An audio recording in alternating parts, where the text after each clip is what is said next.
In the dark of the night, a city in despair, whispers in the alley, secrets fill the air. A shattered planet where the truth is hard to find, mysteries unraveling, leaving scars behind.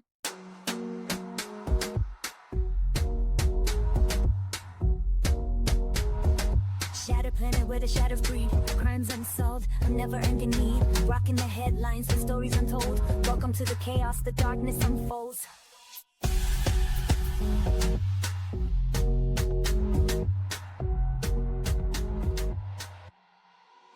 Hello, and welcome to the second season of the Shattered Planet podcast.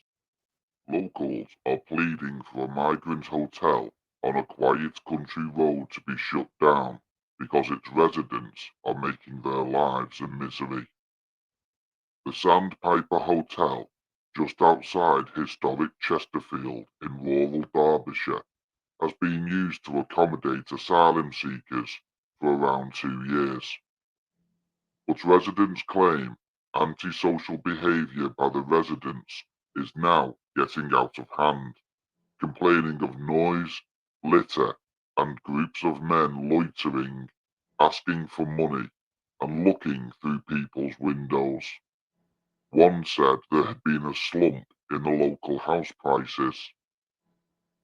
The hotel, which has 46 bedrooms, was previously a 3-star Best Western, popular with visitors to the Peak District before it closed down. The site was then reopened under a Home Office contract to house asylum seekers, though locals claimed they were not consulted. In December 2023, a 27-year-old man living at the hotel was arrested on suspicion of possessing explosives, although he was later released on bail pending inquiries, with officers saying nothing was found at the site that posed any danger to the public. Today, locals living on otherwise quiet and peaceful streets near the hotel complained of the disruption it was causing their lives. Shannon Freeman, age 31, said, "We see the comings and goings. They have been on the street looking through people's windows. We got cameras, and that seemed to stop. The police were there just a couple of minutes ago. I have been here since this street was built 3 years ago, and the asylum seekers have been here for 2 years. They were fine at first. It is only in the last 6 months they have started to behave in a bad way. We have been warned on Facebook not to walk on the trail behind the Sandpiper because of talk of men following women through the park. We don't know their history or where they came from, and the walk backs directly onto the hotel. Gary Cook's family used to own the hotel, but it changed hands a number of times before the contract with the Home Office. Mr. Cook, who lives nearby, said, "I think there are about 80 blokes in there, and it has lowered the value of the houses around here, and it's not great for the hotel. I think it's totally run down now, so it will be hard to get over the stigma and turn it back into a hotel. It is not an ideal scenario. It is a shame to see it laid to waste. I do blame profiteering by the hotel groups." Chelsea Lodge, a 23-year-old mother of 2, declared, "I have come off the bus 3 times and they have been running up asking for money. So I would rather just get rid of them, to be honest. I don't know why they have put them here. I know most of them are all right, but there are a few that are not sensible to be around. It is not right that they are there and the homeless do not get anything. It is not an ideal hotel for them anyway. I have been walking in the woods at the back with my partner, and we have had 2 guys walking behind us, and we wondered what they were doing. There are a lot of kids around here. They are building a kids' play park too. It's just not the right area for asylum seekers." Mother of one, Marina Tamasoskas, 41, whose grandfather was from Lithuania, said, "I am not racist, but they are causing problems. They have been loitering on the streets. One of the blokes was filming out the windows. My girl is in year 6 and normally walks home alone from school.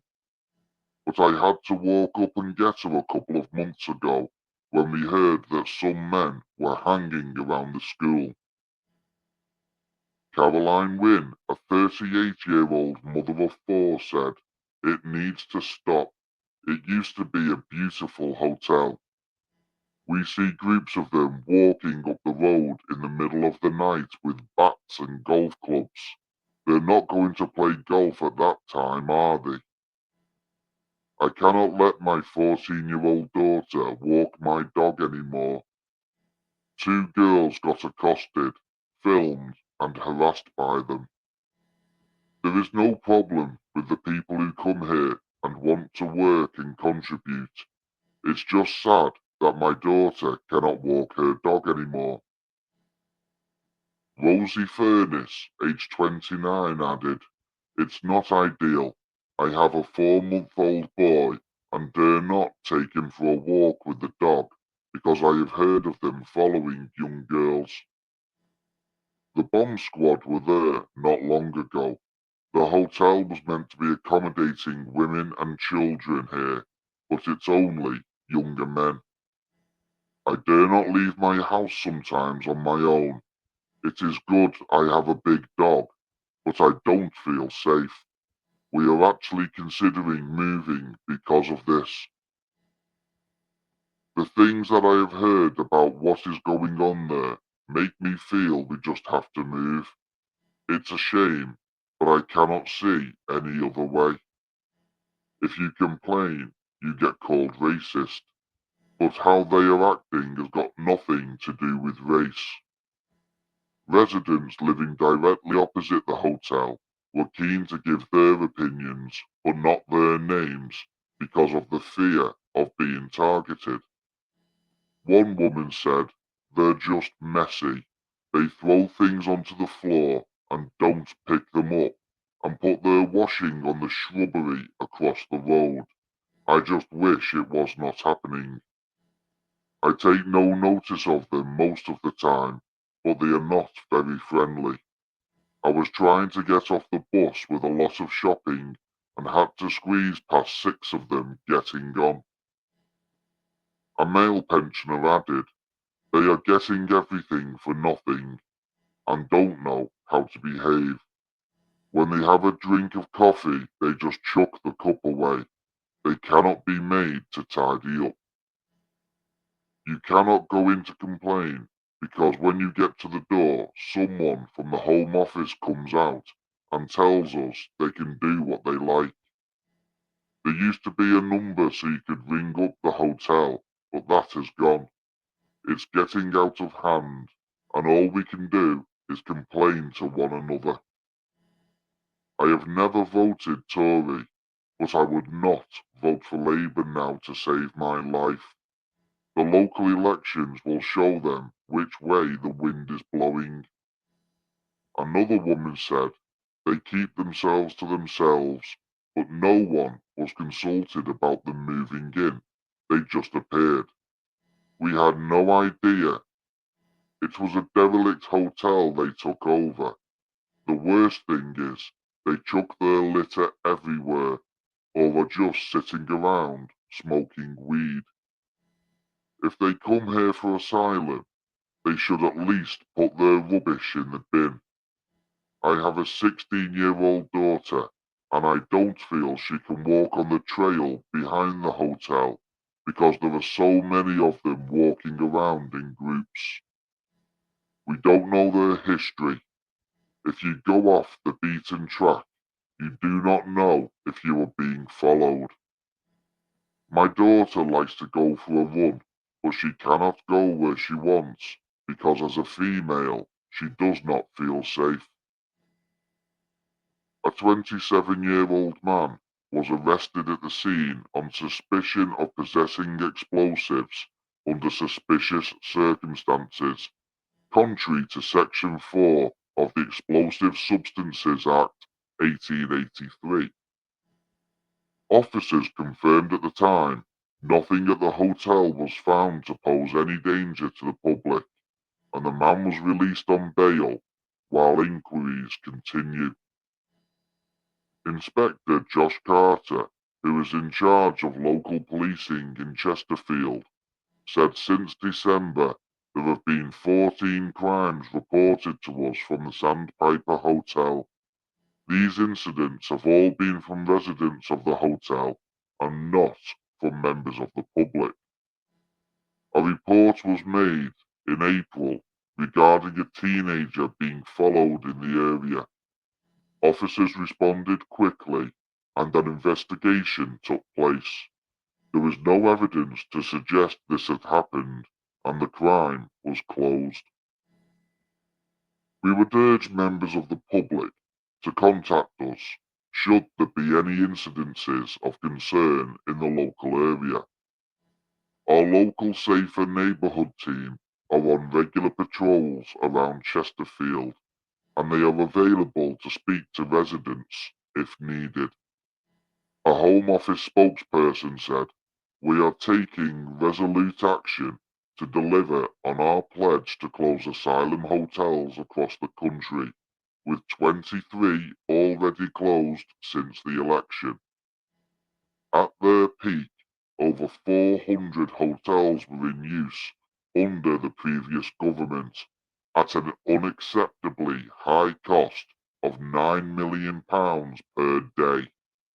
Now, only 210 remain open, with 7 more closing by July.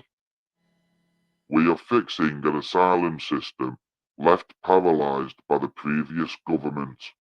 We have significantly increased decision-making by 52%, removed 24,000 people with no right to be here, with a 23% upturn in asylum-related returns and scrapped the whole unworkable Rwanda policy. This is set to save the taxpayer $4 billion by the end of 2026. And through accelerating asylum processing with AI technology and prioritising appeals from individuals in asylum accommodation, we will help further speed up removals and end the hotel use. Well, I don't really have much hope in that happening, seeing as hundreds of thousands are flooding into the country all the time.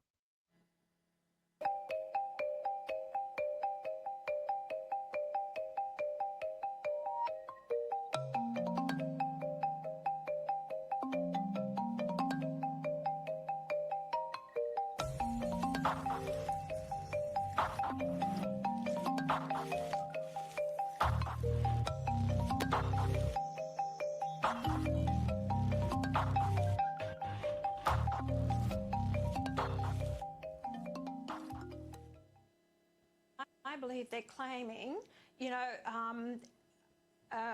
under Section 116 of the Australian Constitution, that the government can't impose any religious observance on them because they're claiming to be a religion.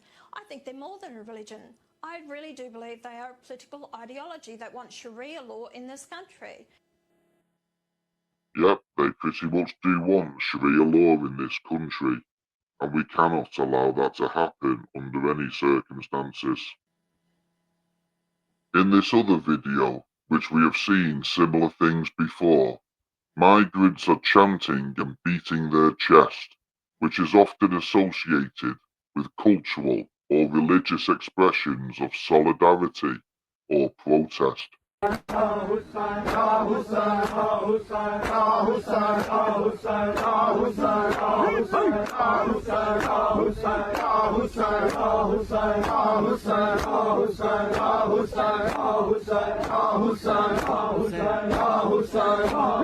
anyone can translate what that means, I'll be very happy to hear from you.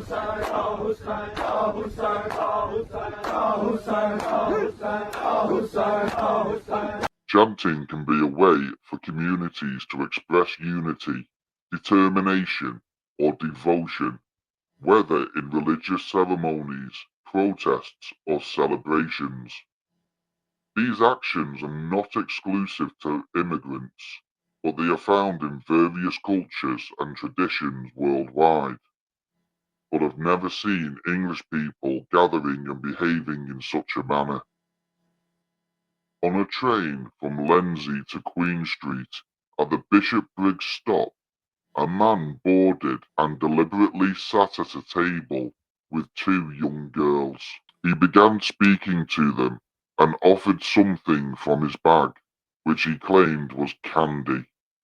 The girls showed no interest in talking to him, but he persisted.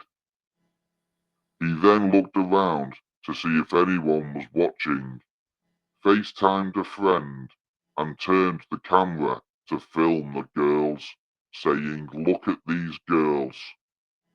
When confronted, he pointed to the camera at the person challenging him and told them, "No photos, only video call." The family moved further down the carriage, but the man continued FaceTiming and changed seats to keep the children in view. The incident has been reported, but the family was told there is nothing we can do. Please be extra cautious when you're out and about with your children. This has left the family involved quite shaken and frightened. It's not right for anybody to be filming any kind of children for any kind of reason, unless they are your own. If you see anybody doing this, please challenge them, because you could be saving a child's life. Now we see a video posted by one of the immigrants who's showing himself, I guess, training with what is a large knife, as if he is planning to use it on someone.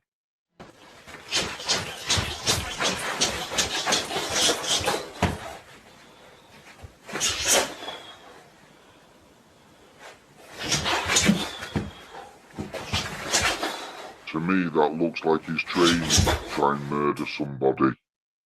Whether he is or not, I couldn't tell you. But if he's training with a knife and filming it and posting it, then the outcome of that surely cannot be good. A charity has resubmitted plans to convert a pub into a mosque, just 6 months after the initial application was refused. Al-Haq Academy first sought to change the official use of the Peacock, which has been closed since 2020 in Gravesend, Kent. It applied for permission to transform the ground floor of the pub into an academy, offering both religious and community services, including a mosque, prayer hall, food bank, and youth club.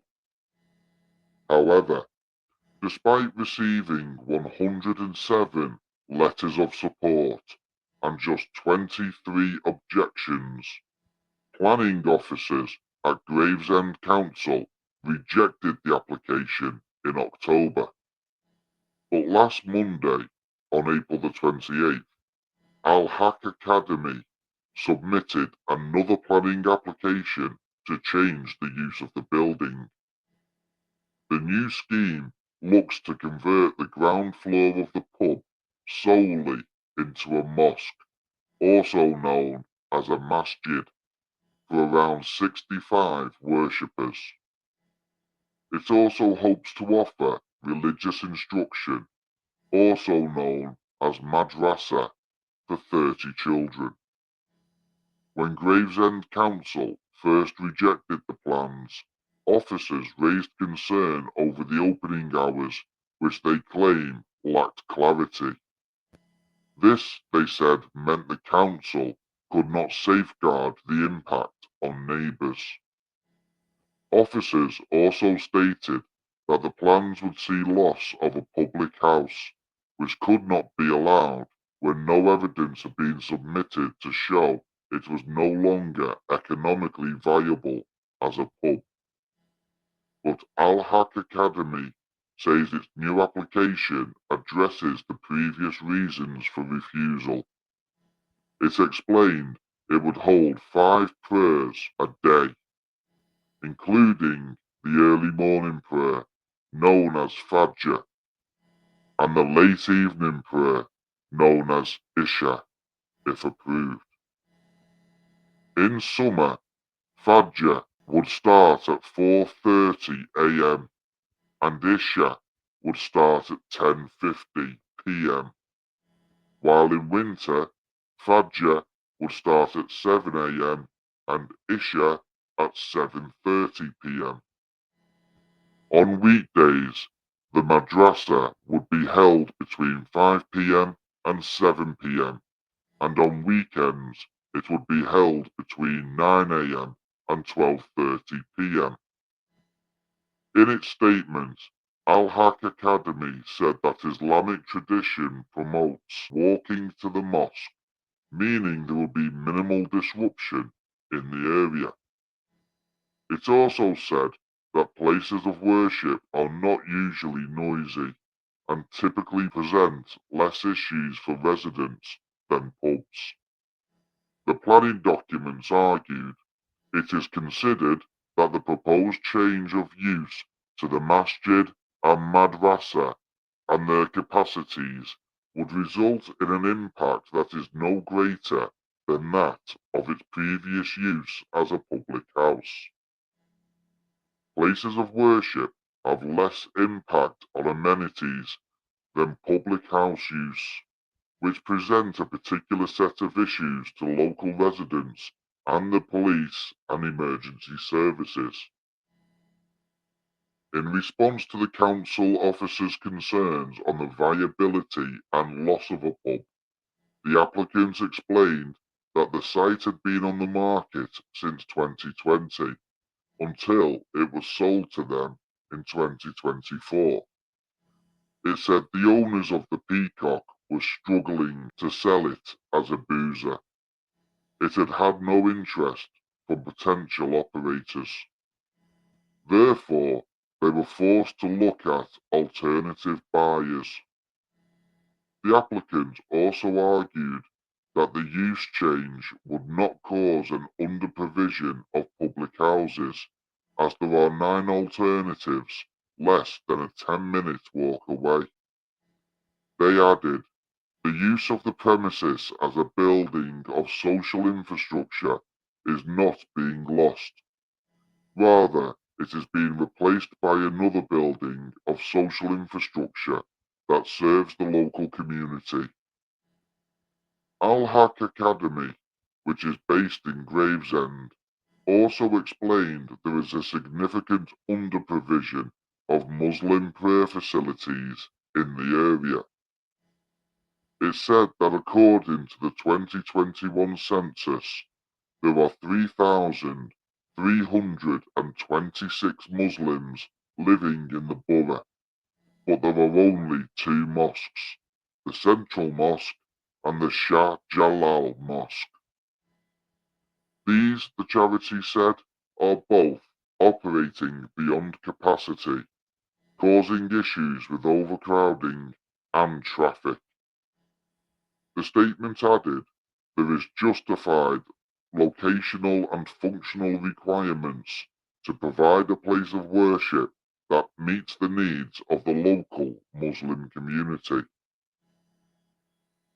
It is a sustainable development which will secure the long-term social and cultural needs of the place of worship in the community and reduce the need for travel elsewhere. At the time of this broadcast, 4 letters of support had been received and no objections had been lodged. A decision on the new application is expected by the 23rd of June this year. Now we have a TikTok video which I believe may have gone viral from a woman in Ireland telling us what they think about the migrants. Okay, guys, this this is one of the best things I've ever seen on the internet. This woman is phenomenal. Just sit back and have a listen.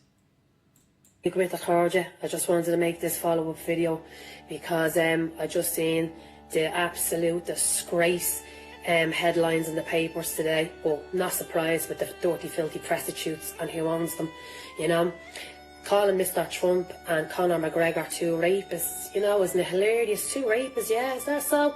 And what about now the Rape Crisis Centre?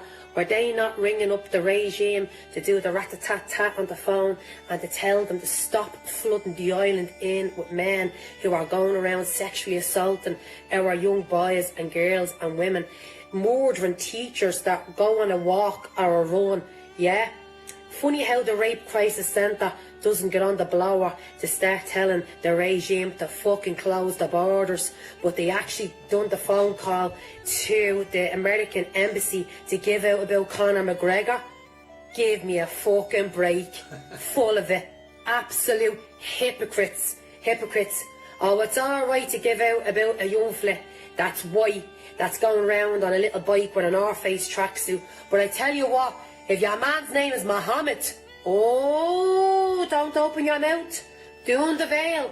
Not Uskal and Dutters. Not a be a kind. Ishinay. Don't open your mouth, Paddy Irishman, because you can't say nothing if he's a foreigner. Isn't that right? Well, all I can say is, guys, something's got to give. The country's in a bad state. And them fucktards in the government, they're going around scrambling now with their little frilly knickers because they know now the gloves is off now once your man McGregor's after speaking the way he did.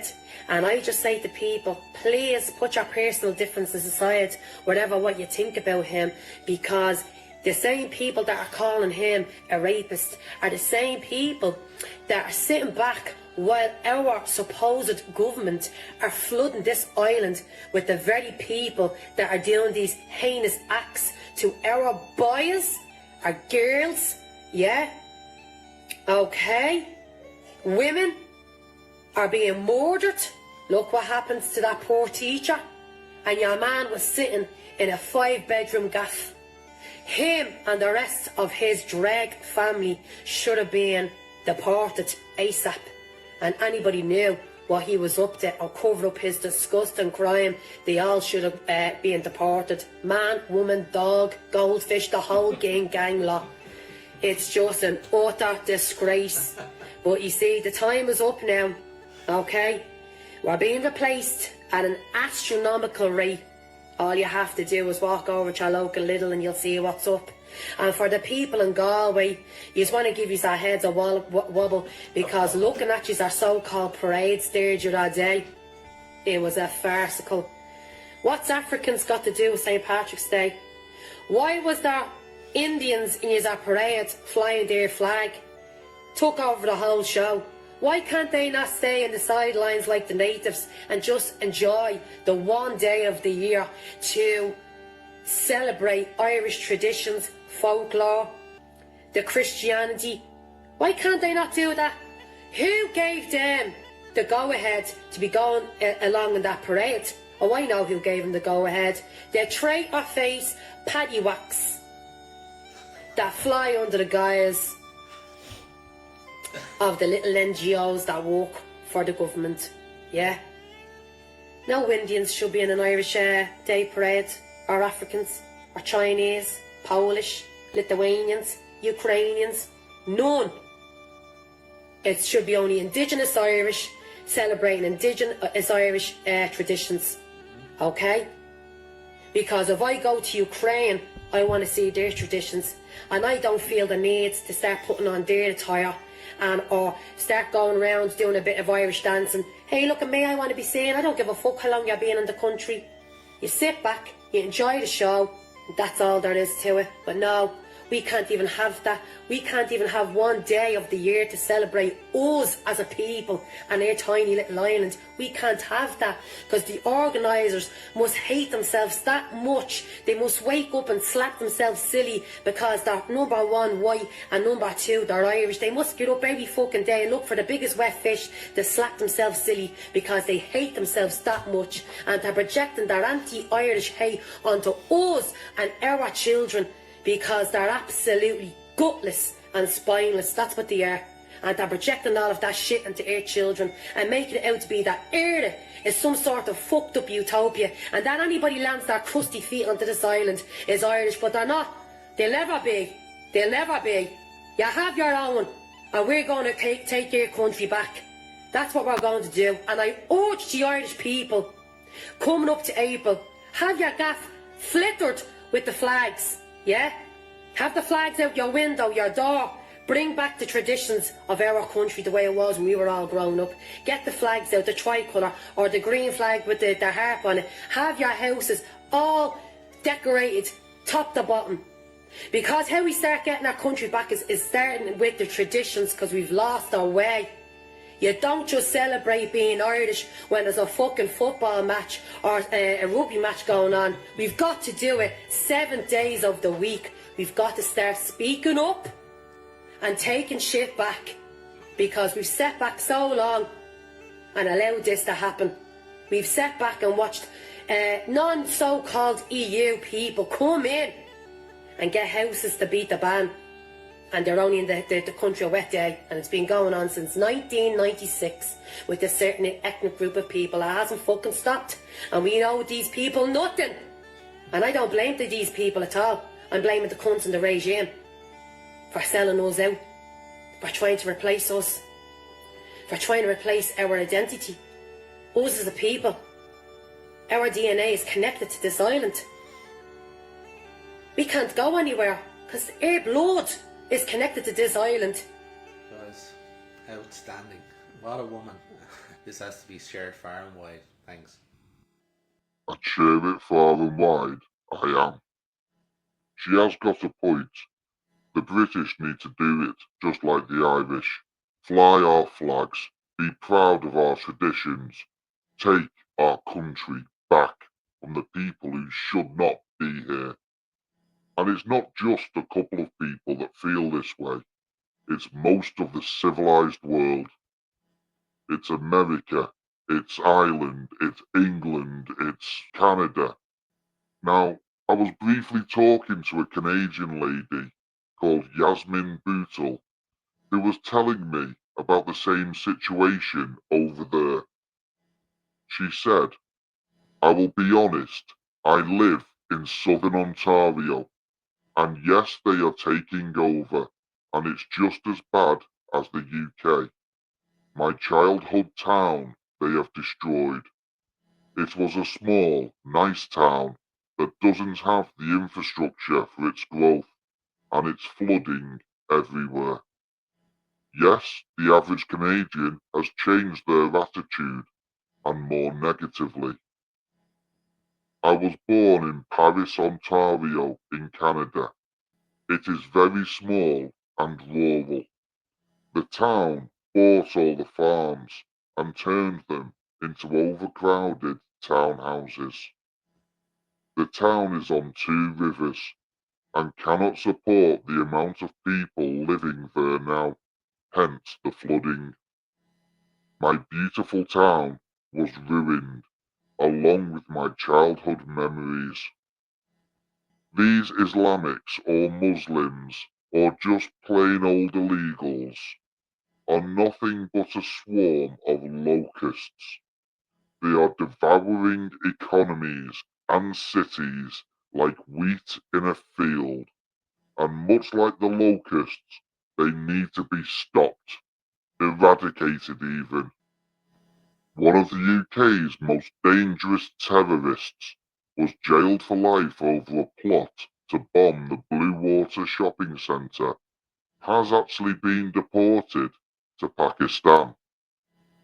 Jawad Akbar, aged 23, plotted to blow up Blue Water shopping centre in Kent.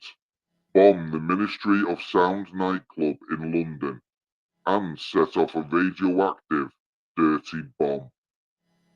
The 2004 attacks would have caused huge damage and could have killed hundreds of innocent people.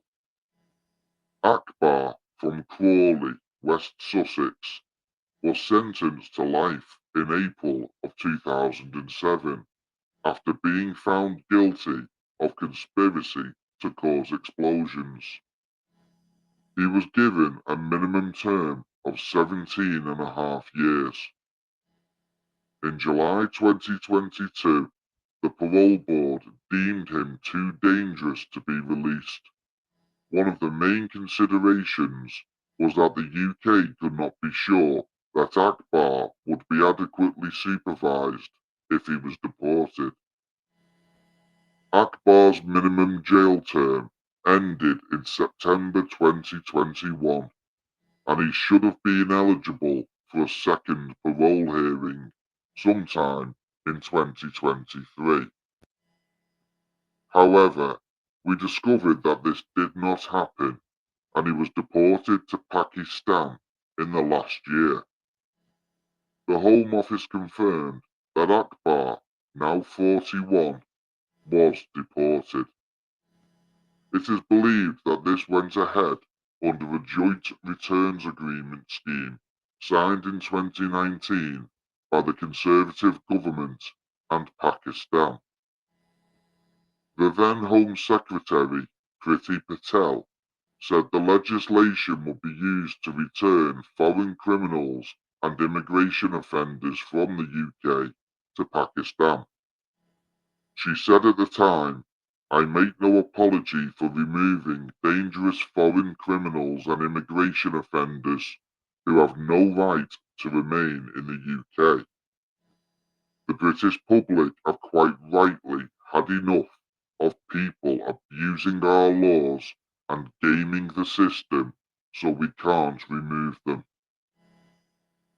The Home Office refuses to comment on individual cases and declined to elaborate on the reasons why the committed terrorist was allowed to return to Pakistan, where he was born. In a statement, a Home Office spokesman said, "Any foreign national who is convicted of a crime and given a prison sentence is considered for deportation at the earliest opportunity." It is believed the family first moved to Italy after leaving Pakistan. Akbar was part of a 5-strong British-born or British resident gang of Pakistani heritage linked to Al-Qaeda in Pakistan. Wahid Mahmood, 35, Omar Khayyam, 25, Anthony Garcia, 24, Salahuddin Amin, 32, were the other defendants in the 2006 trial. All 5 were handed life sentences. During the trial, it was revealed that the gang were poised to attack the shopping centre with a massive device made for just £100, containing ammonium nitrate and aluminium powder. The homemade bomb was made from household ingredients inspired by the Oklahoma City bomber Tim McVeigh, who killed 168 people with an almost identical device in 1995. At the time, Judge Sir Michael Astill said, "All of you were determined to cause indiscriminate death, injury, and suffering of unsuspecting and innocent members of the community." This was demonstrated by the discussions that took place about where improvised devices could be placed, such as the Blue Water Retail Complex and the Ministry of Sound. These examples of sites where numerous members of the public congregated and became vulnerable targets. They demonstrate the scale of horror which you were prepared to inflict and would have inflicted but for the intervention of the security services and the police.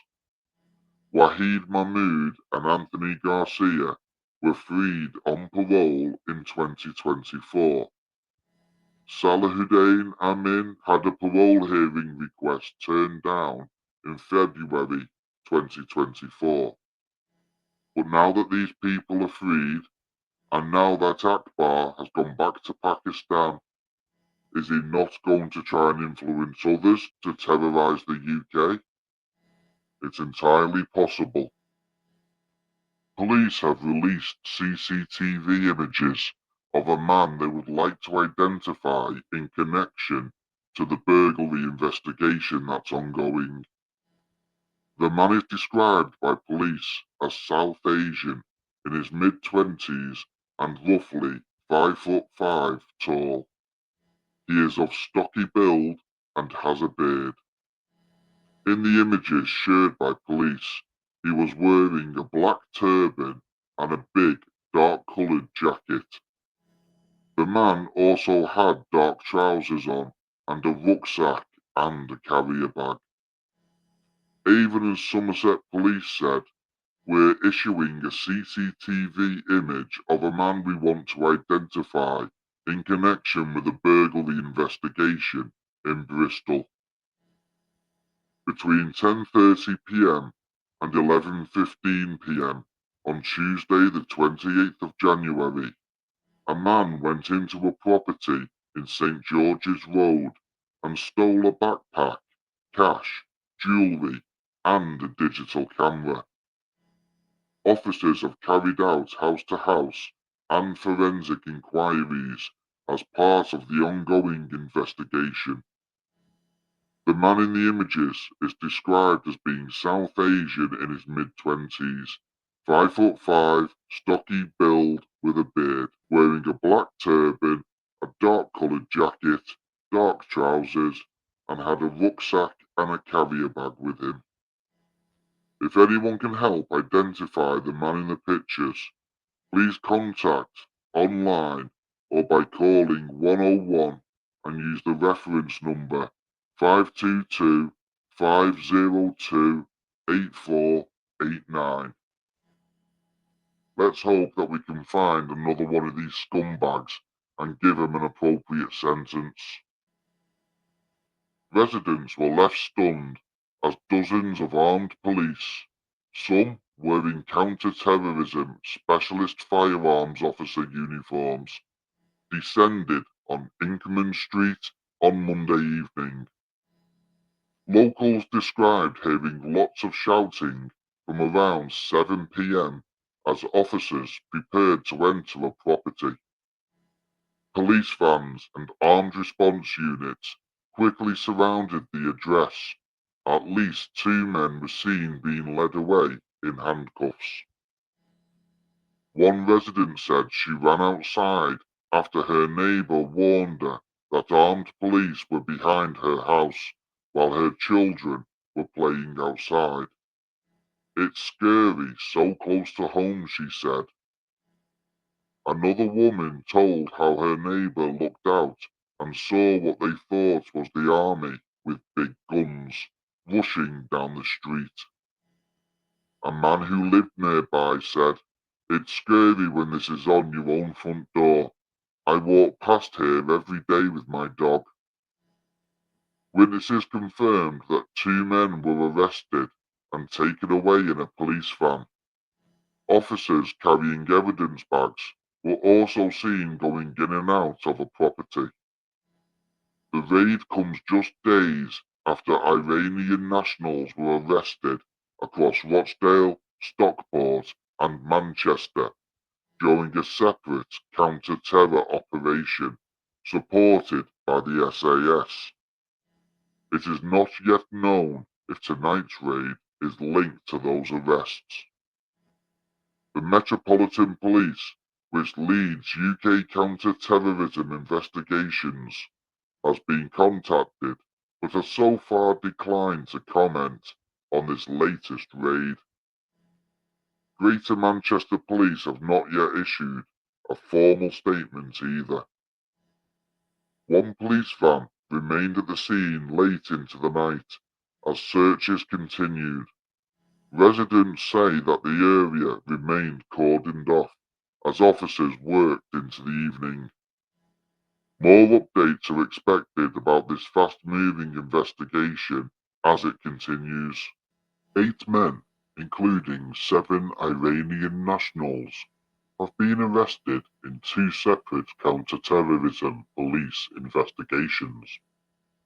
The Metropolitan Police said counter-terror police arrested 4 Iranian men in Swindon, West London, Stockport and Rochdale, along with another male suspect in Manchester. The Iranian nationals, who are aged 29, 46, 29 and 40, were arrested on Saturday in connection with plans to target a specific premises and remain in custody. They were arrested on suspicion of preparation of a terrorist act, while the 5th was detained under the Police and Criminal Evidence Act. The Met has not disclosed the nature of the alleged plot or where the premises are, citing operational reasons, but said officers have been in contact to provide relevant advice and support. Police say they are still working to establish the nationality and age of the 5th suspect and have yet to reveal a potential motive or whether the men were affiliated with a terror group. Specialist officers are carrying out searches in Greater Manchester, London and Swindon in connection with this investigation and are being supported by Greater Manchester and Wiltshire Police. Commander Dominic Murphy, the head of the Met's Counter-Terrorism Command, said this is a fast-moving investigation and we are working closely with those at the affected site to keep them updated. The investigation is still in its early stages and we are exploring various lines of inquiry to establish any potential motivation as well as to identify any further risk to the public linked to this matter.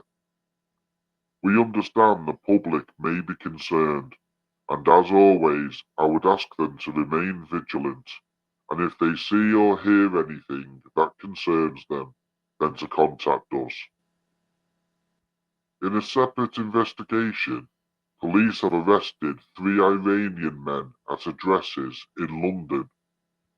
2 of them, aged 39 and 44, were arrested at separate addresses in northwest London, while the 3rd, aged 55, was arrested in West London.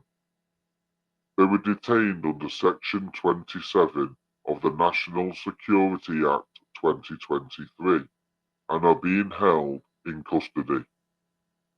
This investigation is not connected to the arrest of the 5 other terror suspects, the Met said. In an early morning statement on Sunday, Home Secretary Yvette Cooper praised Britain's police and security forces after Saturday's spate of arrests. I want to thank the police and our security services for the action they have taken to keep our country safe. Protecting national security is the first duty of government, and our police and security services have our strong support in their vital work. These are serious events that demonstrate the ongoing requirement to adapt our responses to national security threats. The arrests come amid heightened scrutiny of Iran-backed activities in the UK. In August, Matt Jukes, the head of counter-terrorism policing, warned that Britain is facing an increase in plots by hostile states. He said Iranian communities have been clearly a risk of committing kidnapping or assassination. If any immigrant kills an English person, I think the government should be charged with being complicit in the murder, seeing as they've let so many people cross the waters into our country. Here we see a video of an Islamic preacher telling everyone what their plan for this country is. They want to wipe out Christianity and take over the world. Look at this. Buying these churches.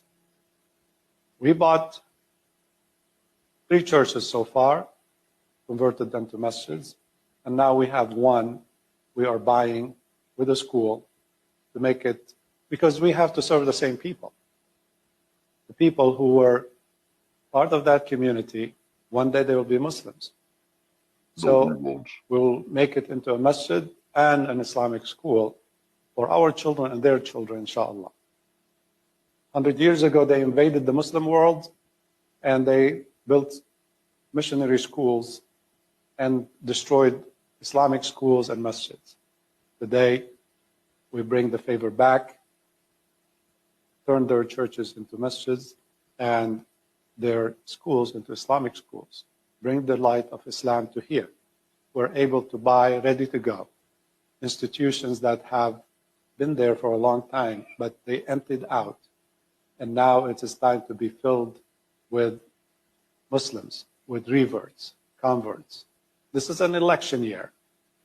But we're not going to be happy with either candidate. We have to be happy when Islam becomes the best candidate for us. I ask Allah subhanahu wa ta'ala to give Islam the victory in this country. There we have it, right from the camel's mouth itself. They want to convert everybody to Islam in a Christian country. Well, they can suck my big Christian dick, because that's not going to happen. And to prove the point even more, we now see what they have taught their children, how brainwashed these kids are. Thousands of these are in our country right now, and soon there will be a war.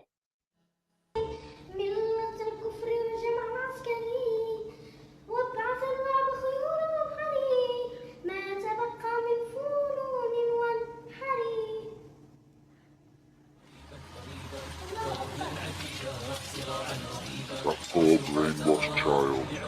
My sword has been sharpened to destroy you, as she cuts off the head of a dog. What I have been trained to fight against is radical Islam. This ideology is willing to bring death and destruction. They had this belief in this greater cause to return to the glory of Islam and install a caliphate.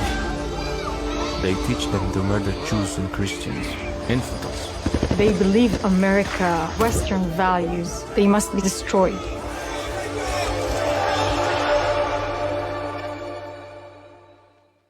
They will never destroy Western values, not as long as we have breath left in our bodies. And is this what we want, this kind of disgusting, filthy bastard who is pulling his pants down, getting his little brown stinking maggot out, and he's fucking a hole in a billboard that has 2 white girls on it. In broad daylight, no less, with cars passing him and people walking around.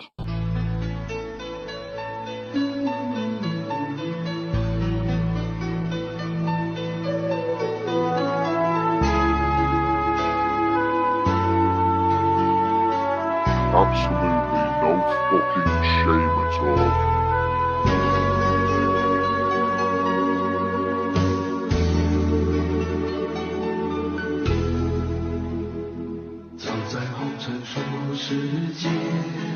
What on earth possesses these kind of people to do something so horrific and disgusting in broad daylight? And half of the reason that so many of them are here is because of people in the next video we're about to see.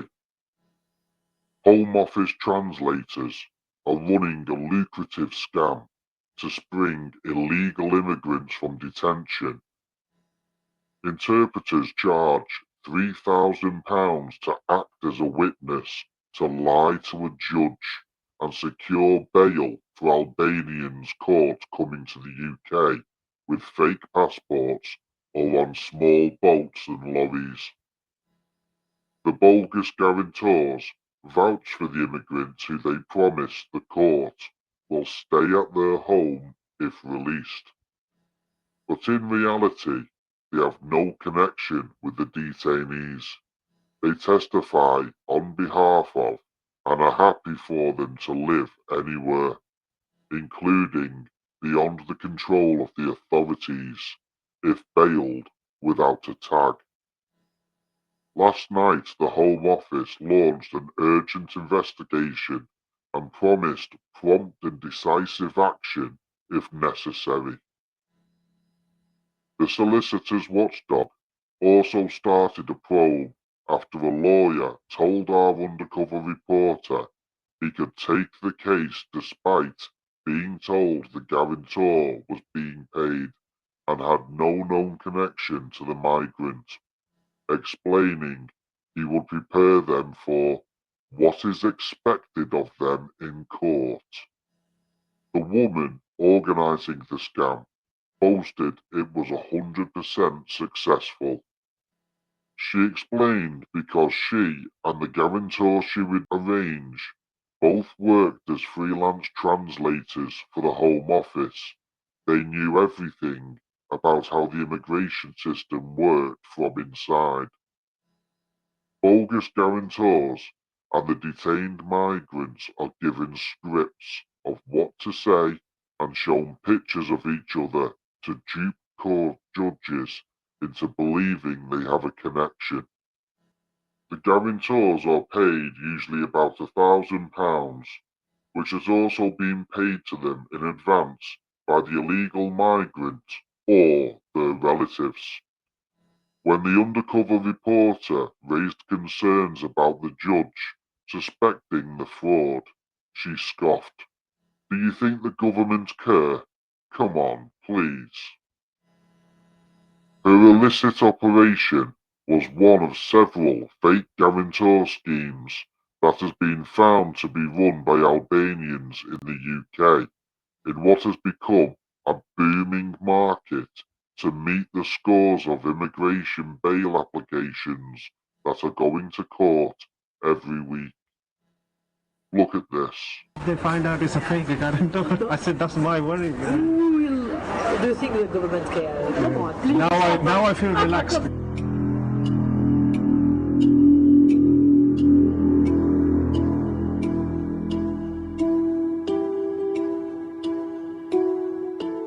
Latina, she was telling me you work with the Home Office as well. Yes, I know everything from immigration. Everything, because I translate prisons, court stuff. I translate everything. This one I have experienced too much. Excellent, yeah, excellent. Because I'm working with them. So you learn the system inside? Exactly, yes.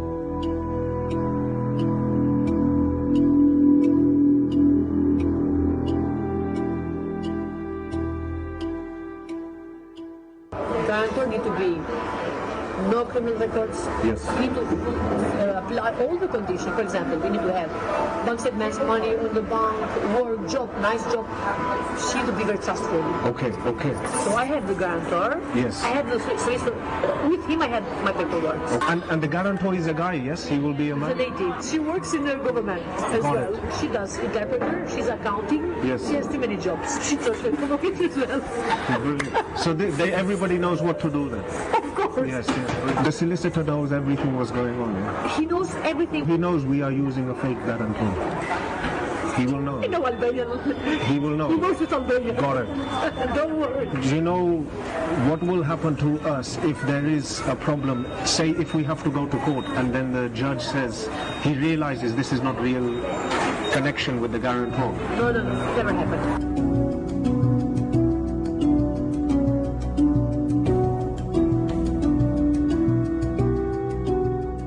It's a 100% success rate? 100% success rate. Okay, I'm feeling Guarantor is confident. 100%. What happens if they find out it's a fake guarantor? I said that's my worry. Who will do you think the government can? Come on, please. Now I feel relaxed. Don't think it's going to happen. Just guarantor you agree.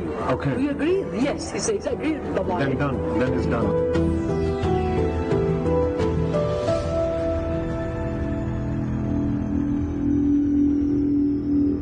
The investigation also found that the Home Office translator organising the scam appeared on primetime TV in her homeland to criticise the treatment of Albanian migrants in the UK, even as she plotted with our reporter to dupe the British authorities.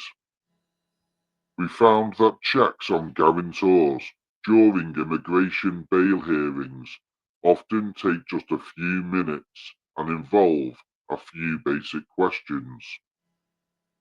Guarantors often dial into a court on their mobile phones while sitting in their cars, and bail is granted even when their answers to questions from the Home Office representatives are inaudible, and their explanation for large sums of cash paid into their bank accounts taken at face value.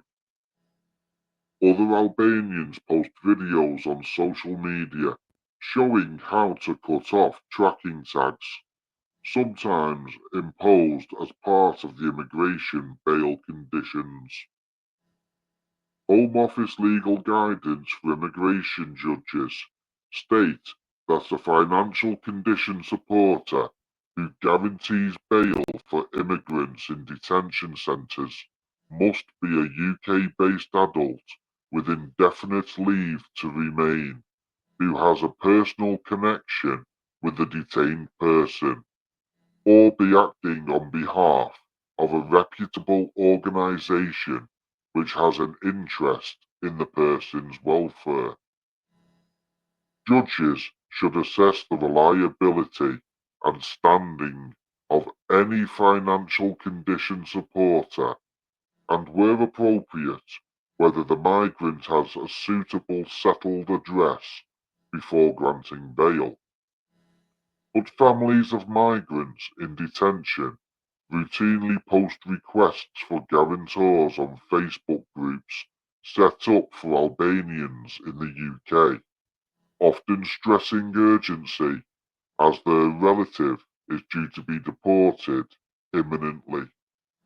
A UK-based freelance interpreter who via translation agencies does work for the Home Office, courts and police, as well as for a solicitor involved in immigration cases, responded to 3 of these requests, urging those needing a guarantor to get in touch with her.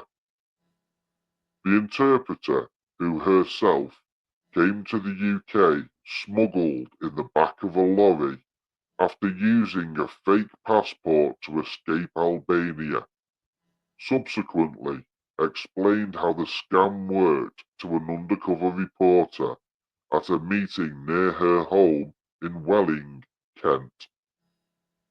She told the journalist, who posed as the friend of an Albanian in detention after being caught entering the UK illegally, that for £3,000 plus £1,000 for the surety, he could hire another interpreter who did work for the Home Office to act as a guarantor.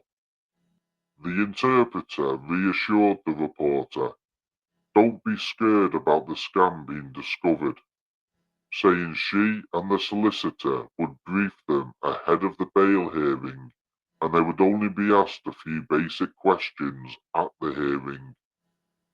As long as he was bailed without a tag, he could live anywhere and unofficially work. She said the solicitor would refer the case to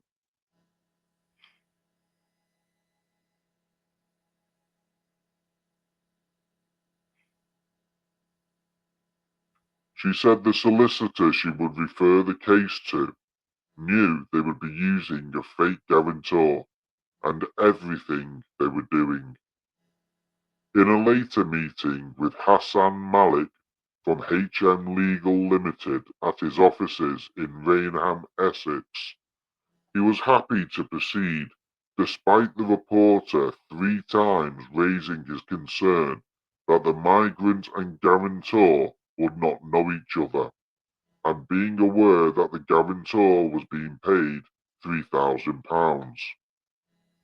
He told us he would charge £3,500 in fees, and the reporter would need to discuss directly about the guarantor when whatever she's asking. He told us he would charge £3,500 in fees, and the reporter would need to discuss directly about the guarantor.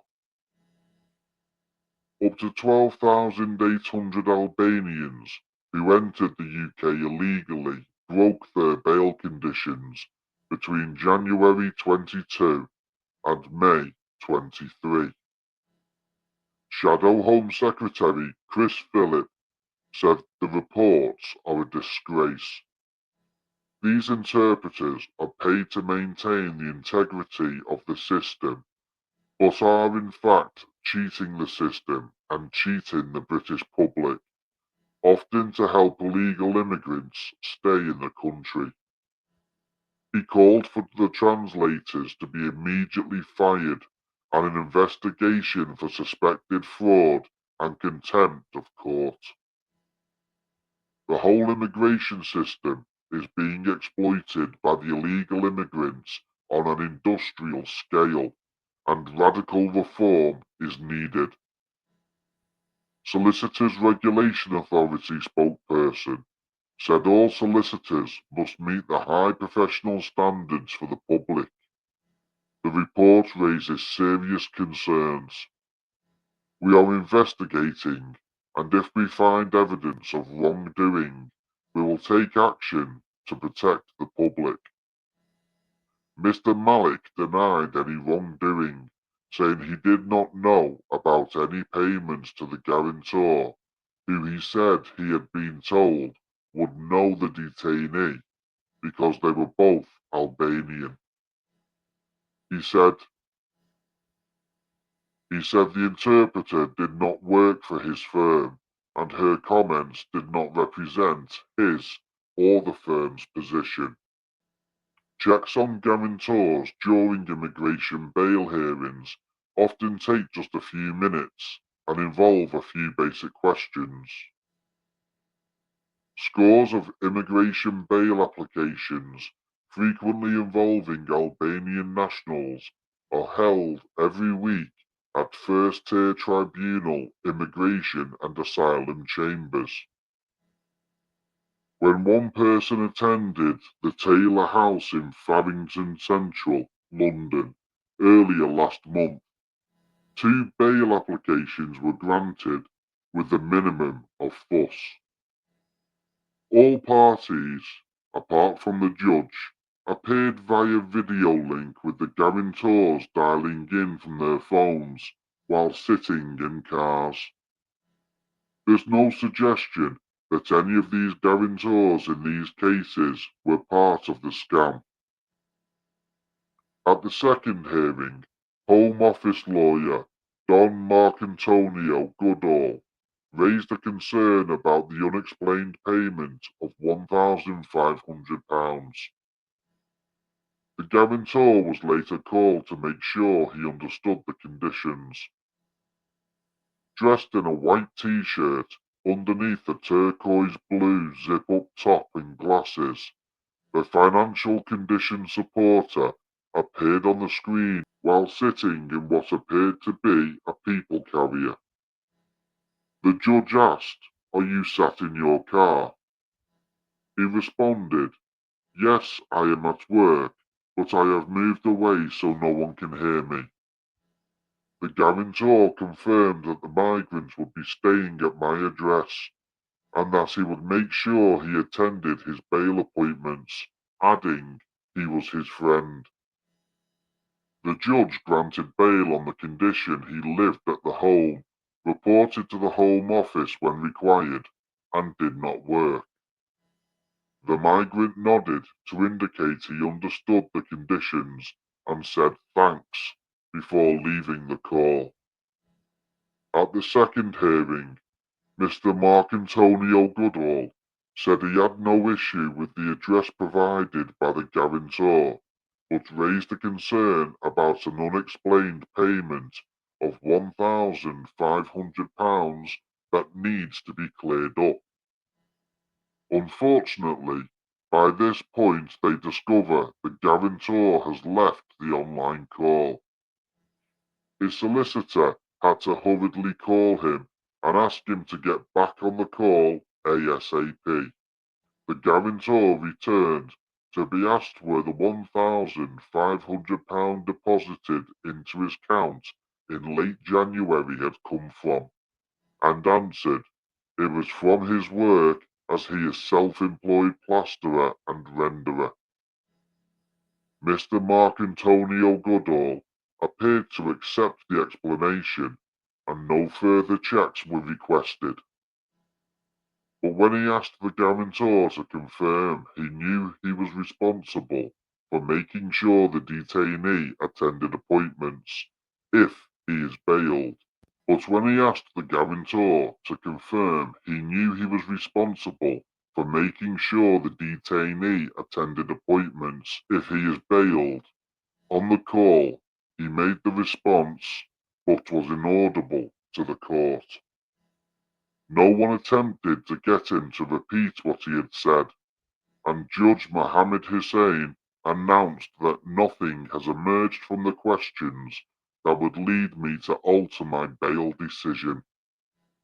He granted the detainee bail on the same condition that he doesn't work, lives at the guarantor's home, and attends bail appointments when required.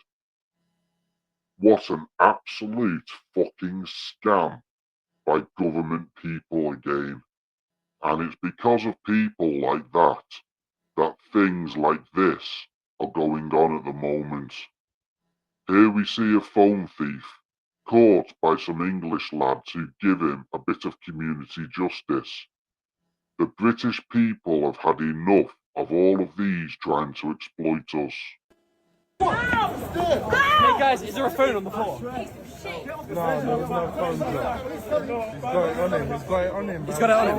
Lose sight of him. Yeah, I know. Why did you take his phone? You got the phone now, yeah? Yeah, I know. Excuse me. About your phone. Why did you take his phone? He's in a Moncler jacket. Anyone? Anyone? I'm happy. I'll take it. For office, for grounds. No. Place of a boy. Yeah, go on, the boy. Go on, the old boy.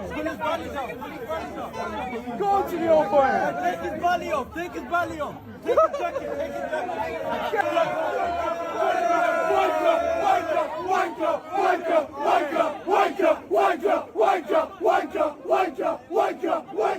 Indeed, he is a wanker, and a thief, and a migrant, and a piece of fucking shit.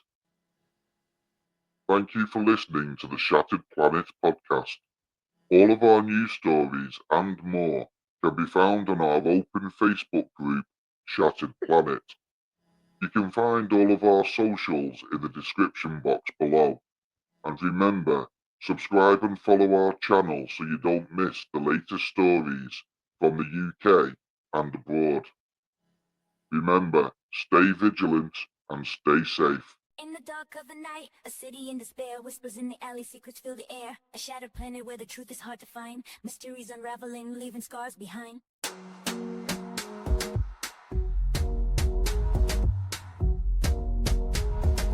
Shattered planet where the shadows breed, crimes unsolved, a never-ending need. Rocking the headlines with stories untold. Welcome to the chaos, the darkness unfolds.